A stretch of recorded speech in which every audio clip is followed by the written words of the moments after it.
અમેરિકામાં પતિ અને ત્રણેય બાળકો અમેરિકન સિટીઝન હોય, વર્ષોથી અમેરિકામાં રહેતા હોય અને છતાં એક દિવસ કોર્ટમાંથી એવો નિર્ણય આવે કે હવે તમારે અમેરિકા છોડવું પડી શકે છે, તો કલ્પના કરો એ પરિવાર પર શું વીતી શકે.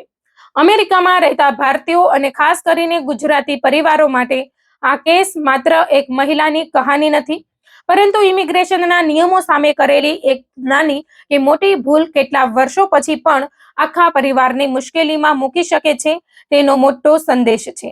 આ કેસમાં પ્રાઇવસી જાળવવા માટે મહિલાનું નામ બદલવામાં આવ્યું છે અને અહીં આપણે તેમને સ્નેહા પટેલ તરીકે ઓળખીશું. સ્નેહા પટેલ માર્ચ 2000માં અમેરિકામાં આવી હતી. તેઓ એક જાણીતી સાઉથ ઇન્ડિયન અભિનેત્રીના બાળકની નેની એટલે કે આયા તરીકે B2 ટુરિસ્ટ વિઝા પર અમેરિકા આવ્યા હતા. કહેવામાં આવે છે કે અમેરિકા આવવાની વ્યવસ્થા માટે તેમણે તે અભિનેત્રીને લગભગ $12,000 રોકડા ચૂકવ્યા હતા. વોશિંગ્ટન ડીસી એરપોર્ટ પર તેઓ કાયદેસર રીતે અમેરિકામાં પ્રવેશ્યા હતા અને તેમને 6 મહિનાનો સ્ટે મળ્યો હતો. પરંતુ અહીંથી જ તેમની કહાનીમાં એવો વળાંક આવ્યો જે લગભગ 2 દાયકા સુધી તેમની પાછળ રહ્યો.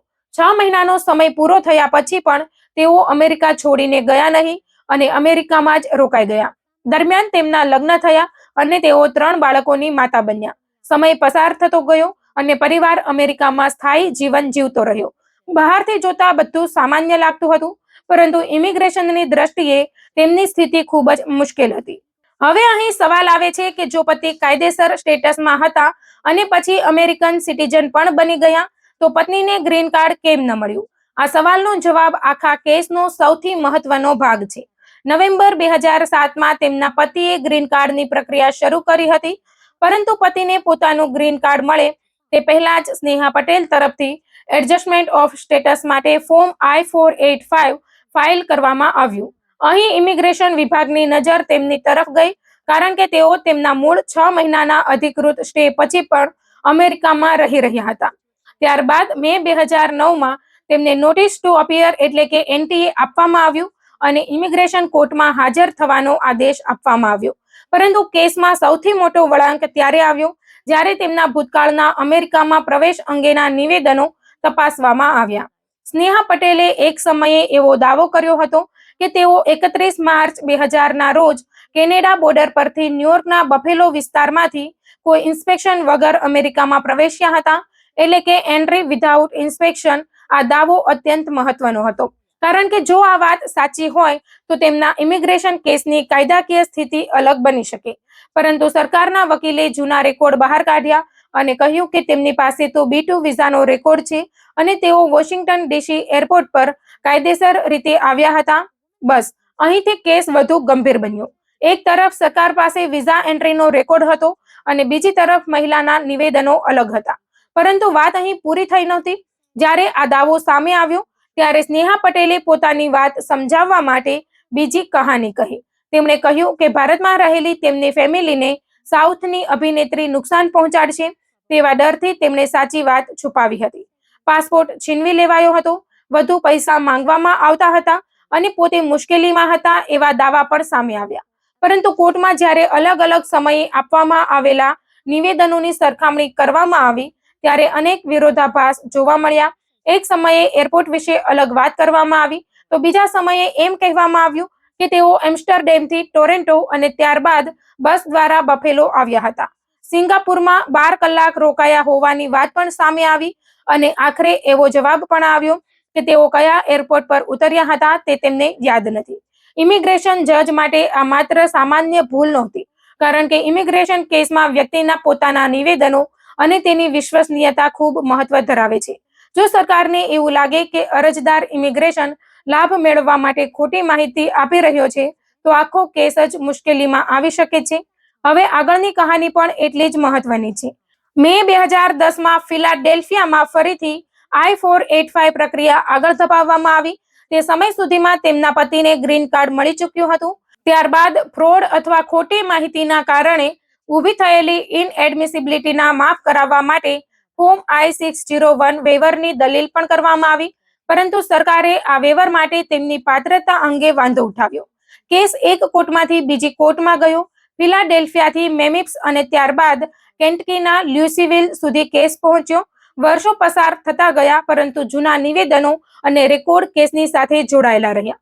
2017માં નવા જજ સમક્ષ સુનાવણી થઈ, પરંતુ અગાઉના નોટિસ ટુ અપિયર અને કેસના રેકોર્ડમાં રહેલી બાબતોના આધારે કાર્યવાહી આગળ વધી. હવે અહીં અમેરિકામાં રહેતા ભારતીયો અને ગુજરાતીઓએ એક ખૂબ જ મહત્વની વાત સમજવી જોઈએ. ઇમિગ્રેશન કેસમાં વર્ષો વીતી જાય એટલે જૂની ભૂલ આપમેળે ભૂસાઈ જતી નથી. જો કોઈ વ્યક્તિએ શરૂઆતમાં ખોટી માહિતી આપી હોય તો ઘણા વર્ષો પછી પણ એ માહિતી તેની ફાઇલમાં સામે આવી શકે છે. આ કેસમાં પણ એવું જ થયું.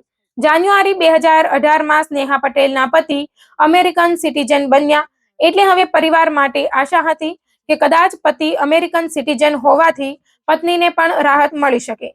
જુલાઈ 2019માં ડિપોર્ટેશન રદ કરવા એટલે કેન્સલેશન ઓફ રિમૂવલ માટે દલીલો કરવામાં આવી, પરંતુ અહીં પણ કાયદાની પોતાની શરતો સામે આવી.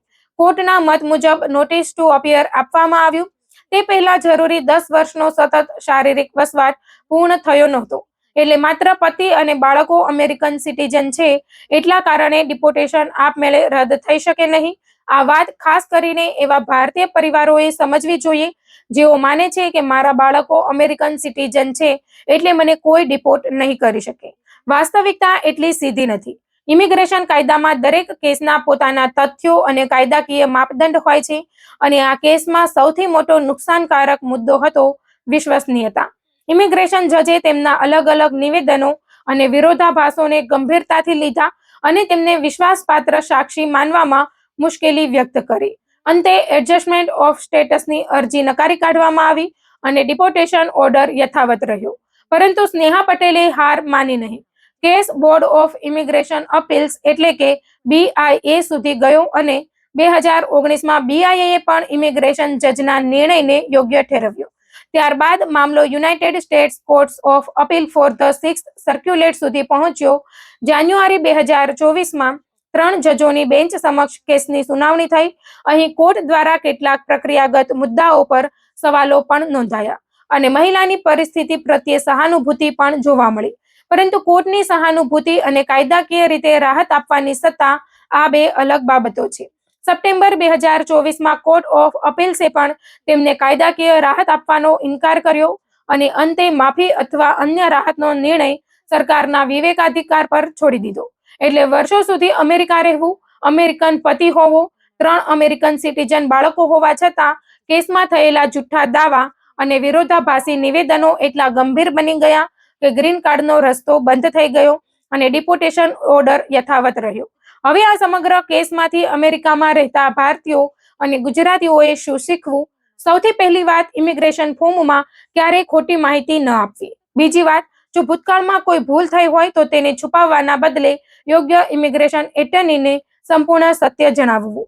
ત્રીજી અને સૌથી મહત્વની વાત, એક વખત ખોટું બોલ્યા પછી તેને બચાવવા માટે બીજી, ત્રીજી અને ચોથી વખત અલગ કહાની ન બનાવશો તો સ્થિતિ વધુ ખરાબ થઈ શકે છે. ઇમિગ્રેશન એટર્ની મનીષ સોની દ્વારા આપવામાં આવેલી સલાહનો સાર પણ એ જ છે કે અમેરિકા ઇમિગ્રેશન લાભ આપતી વખતે અરજદારની સચ્ચાઈ અને વિશ્વસનીયતાને ખૂબ મહત્વ આપે છે. અજાણતા થયેલી ભૂલ અને ઇમિગ્રેશન લાભ મેળવવા માટે ઇરાદાપૂર્વક આપવામાં આવેલી ખોટી માહિતી બંનેને એક સરખી રીતે જોવામાં આવતી નથી. એટલે જો તમે અમેરિકા રહેતા હોય, ગ્રીન કાર્ડ માટે અરજી કરવાની તૈયારી કરી રહ્યા હોય, નાગરિકતા માટે જઈ રહ્યા હોય અથવા તમારા પરિવારના કોઈ સભ્ય માટે ઇમિગ્રેશન પિટિશન કરવાની તૈયારી કરી રહ્યા હોય તો એક વાત હંમેશા યાદ રાખજો. તમારા કાગળોમાં જે લખ્યું છે તે અને તમે કોર્ટ અથવા ઇમિગ્રેશન અધિકારીને જે કહો છો તેમાં એક પણ મોટો વિરોધાભાસ ન હોવો જોઈએ.